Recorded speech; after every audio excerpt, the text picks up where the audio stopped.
देवी उद्यान की कथा। किसी समय कौतुकवश स्वतंत्र रूप से भ्रमण करते हुए मैंने वहां पर गोदावरी के तट पर देवी के बनाए हुए उद्यान को देखा। पृथ्वी पर बने हुए नंदनवन के समान उस अत्यंत रमणीय उद्यान को देखकर मैंने उद्यानपाल अर्थात माली से उसकी उत्पत्ति का कारण पूछा। माली ने मुझसे कहा, मालिक, बूढ़ों से ऐसा सुना जाता है कि प्राचीन समय में मौनी और निराहारी एक ब्राह्मण यहाँ आया और उसने देव मंदिर के साथ इस बाग को बनाया। इसलिए इसमें ब्राह्मणगण बड़े उत्साह के साथ यहाँ एकत्र होते हैं, परस्पर मिलते हैं। अति आग्रह के साथ उनसे पूछे जाने पर उस ब्राह्मण ने कहा कि इसी भारत भूमि में नर्मदा के तट पर भरुकच्छ नाम का प्रसिद्ध देश है। मैं उसी भरुकच्छ देश में उत्पन्न एक ब्राह्मण हूँ। मुझ आलसी और दरिद्र को कोई भिक्षा भी नहीं देता था। इस कारण अत्यंत दुख से मैं जीवन के प्रति विरक्त होकर अनेक तीर्थों का भ्रमण करता हुआ विंध्यवासिनी देवी के दर्शन करने के लिए गया। देवी का दर्शन करके मैंने सोचा कि यहाँ लोग वरदानी देवी को पशु बलि देकर प्रसन्न करते हैं, तो मैं मूर्ख और पशु स्वरूप अपने को ही मारकर बलि क्यों न दे दूं। ऐसा सोचकर मैंने अपना गला काटने के लिए शस्त्र उठाया। उसी क्षण प्रसन्न होकर देवी ने मुझे स्वयं कहा, पुत्र, तू सिद्ध हो गया है, अपने को मत मार, मेरे पास रह। इस प्रकार देवी का वर प्राप्त करके मैंने दिव्यता प्राप्त की। तभी से प्यास के साथ मेरी भूख भी नष्ट हो गई। किसी समय वहीं निवास करती हुई देवी ने मुझसे स्वयं कहा, हे पुत्र, तुम प्रतिष्ठान नगर में जाकर एक अच्छा उद्यान बनाओ। ऐसा कहकर देवी ने मुझे दिव्य बीज दिया और उसी के प्रभाव से मैंने ये रमणीय उद्यान बनाया। आप लोग इस उद्यान की रक्षा करें। ऐसा कहकर वह अंतर्धान हो गया। हे स्वामिन, इस प्रकार प्राचीन समय में देवी ने इस उद्यान को बनाया।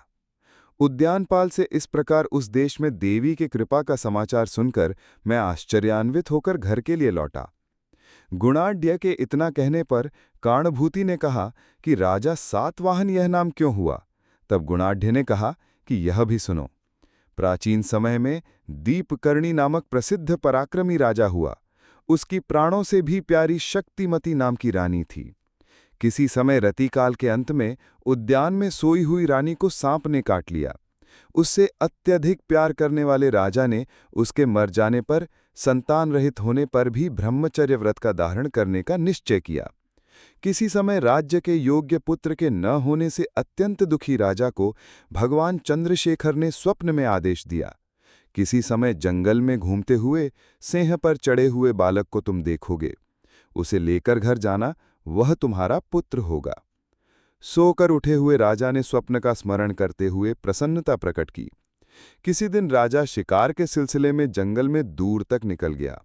जंगल में भ्रमण करते हुए राजा ने मध्याह्न के समय एक पद्म सरोवर के किनारे सिंह पर चढ़े हुए सूर्य के समान तेजस्वी एक बालक को देखा।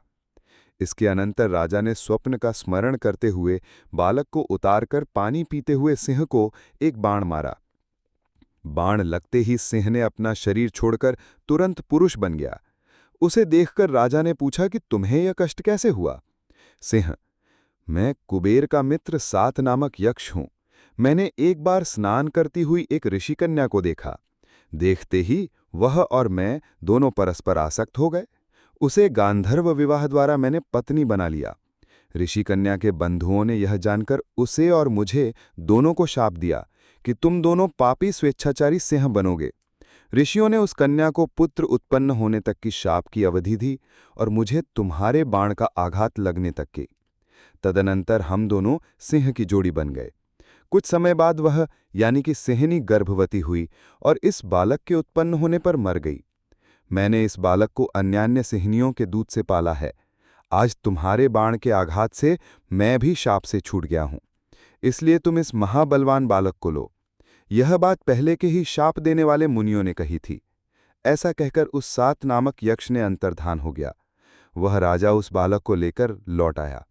सात नामक यक्ष ने उसे उठा रखा था, अतः उस बालक का नाम सातवाहन रखा और समय आने पर उसे राज्य सिंहासन पर बैठा दिया।